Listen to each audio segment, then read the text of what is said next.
My name is Don K. Preston. I am the president of Preterist Research Institute of Ardmore, Oklahoma. Well, we're talking about the resurrection of 1 Corinthians 15 in light of the new heaven and the new earth.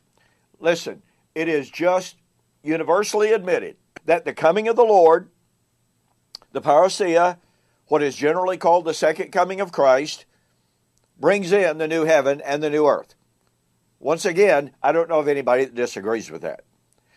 Secondly, it's important to realize that as Peter and John tell us, they were looking for, when Peter wrote 2 Peter 3, when John wrote the book of Revelation, they were looking for the fulfillment of God's old covenant promises made about the new heaven and the new earth. So, what we've been doing is examining from Isaiah chapter 65 and 66 the doctrine of the new heaven and the new earth. Now, yesterday I began an examination, this will not be in depth, of the concept of the coming of the Lord for the new heaven and the new earth, because Isaiah chapter 64, 1 and following, posits the coming of the Lord to bring in the new creation of Isaiah 65.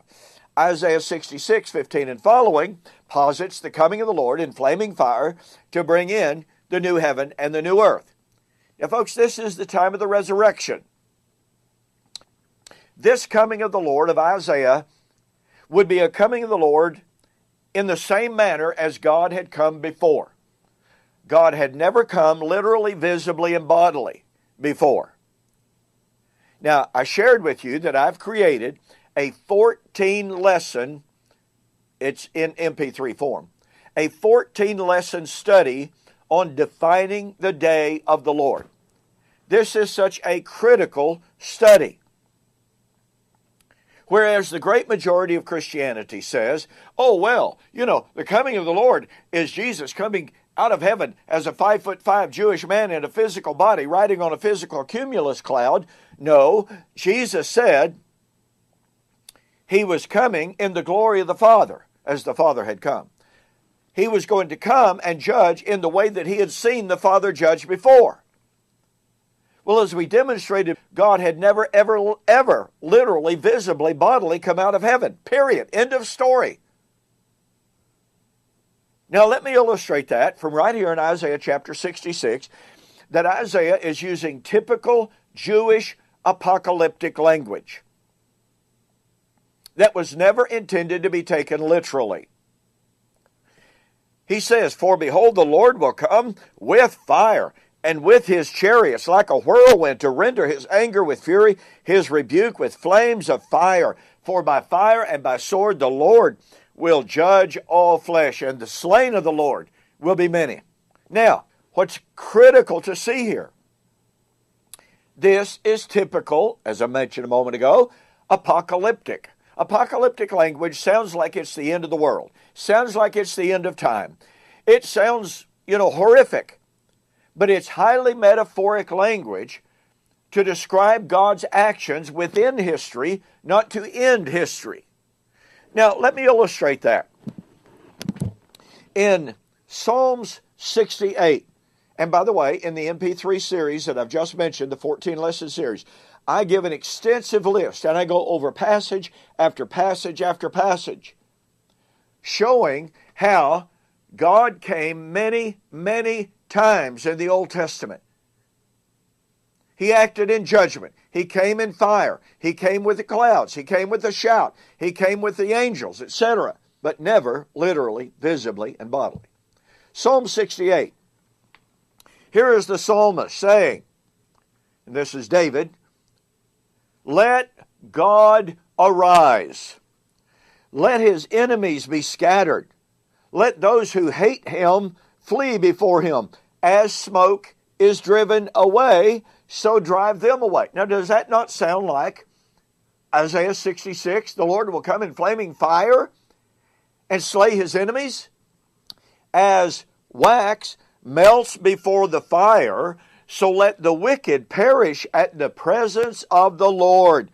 But let the righteous be glad. Let them rejoice before God. Yea, let them rejoice exceedingly. Well, let's go over to Psalms 97. The Lord reigns. Let the earth rejoice. Let the multitude of isles be glad. Watch this. Clouds and darkness surround him. Righteousness and justice are the foundations of his throne. A fire goes before him and burns up his enemies round about. Is that not Isaiah 66? His lightnings light the world. The earth sees and trembles. The mountains melt like wax at the presence of the Lord, at the presence of the Lord of the whole earth. You catch that? You remember Isaiah chapter 64? Lord, come out of heaven. Rend the earth that the mountains might melt at your presence. When you did marvelous things in the past, the mountains were melted. Well, where did that language come from? Where did it come from? Here is the psalmist describing the past comings of the Lord, in which he came with flaming fire, and the mountains melted, his enemies scattered, and his enemies were slain. But at the risk of redundancy, he never came literally, visibly, and bodily. Now let me repeat the important point here.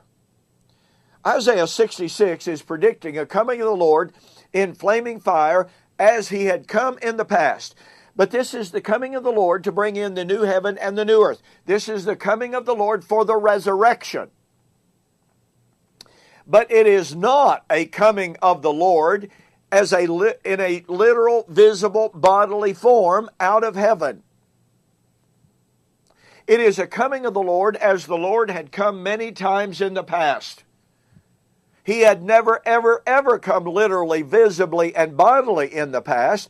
Therefore, the coming of the Lord in flaming fire of Isaiah 66, the coming of the Lord for the resurrection of 1 Corinthians 15, was not to be a literal, visible, bodily coming of the Lord. It would be Jesus acting as the Father had acted, Jesus judging as he had seen the Father judge, again, John 5:19 and following, and Jesus coming in the glory of the Father. You need to get a copy of my book, Like Father, Like Son, on Clouds of Glory. Go to my website, donkpreston.com, bibleprophecy.com, and order the book, Like Father, Like Son. I go into great detail on this. But also, if you want the MP3 series, don't forget, contact me through the website, donkpreston.com, bibleprophecy.com, for the 14-lesson CD, MP3 form of Defining the Day of the Lord. $17.95 total cost, okay? And I'm going to show you how Paul uses this text for his doctrine of the coming of the Lord and the resurrection. You don't want to miss it. So we'll see you on the flip side.